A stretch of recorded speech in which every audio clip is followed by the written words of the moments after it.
طيب بعيدا عن الضحك المعتاد، انتوا كلكم عارفين ان انا راجل بشتغل مهندس. مش معنى ان انا مهندس ان انت تكلمني عشان اغير لك السخان. لا لا لا، انا مش فني. مش معنى لما تلاقي عربيه بتطلع دخان في الشارع ما عايزين مهندس بسرعه. لا احنا مش ميكانيكيه. لا هي مش واحده بتولد وعايزه دكتور. لا. من فتره كده ابويا بيحاسب المكواجي على الباب، فدخلوا في زوارق كده في الحسابات وبتاع، فثانيه واحده انا ابني مهندس هو اللي هيجي يحل المشكله. طلعت طبعا واقف قدام الراجل زي الدومه بصله. الراجل بيقول لي يا باشا انت البنطلون بكذا والتيشيرت، وانا طبعا واقف شايف ارقام بتجري قدامي. بدات بقى يبقى انا عندي 5 بنطلونات في مخي و3 تيشيرتات هنا وفي الايد الثانيه كذا، وبدات ايه بقى شكلي زي الزفت قدام الراجل. انا مش عشان مهندس لازم ابقى حافظ لك جدول الضرب على فكره، انت فاهم غلط.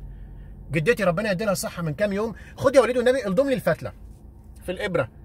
فبقول لها يا تيتا معلش انا عندي استجماتيزم بشوف الحاجه يعني مش هعرف. امال المهندس ازاي جاتك 60 نيله؟ لا ايه انا مش بطل خارق. زي بالظبط لما يبقى في دكتور في العيله والنبي يا محمد انا بقالي اسبوع عندي حموه وزغطه، عندي زغطه بقالي اسبوع حلها لنا. محمد بص على عيني، شايف عيني مالها عيني فيها حاجه؟ الراجل بيبقى قاعد مش سناني وجعاني. طب الكلب بتاعنا رجع نديله انتينال. ينفع ندي للكلب انتينال؟ ويبداوا بقى طب انت صيدلاني عندك ترمادول؟ هو مش اي حاجه في اي حته. انا مهندس اديك رايي مثلا في اساسات عماره، في حفر، في بتاع. لما الكابينيه بتاعك يخر ما تتوقعش ان انا هنزل على بطني اروح هات سباك بطل عفانه. هو مش استرخاء، مش اي حاجه ببلاش وخلاص. مش كده، ارحمونا شويه من القصه دي لو سمحتوا.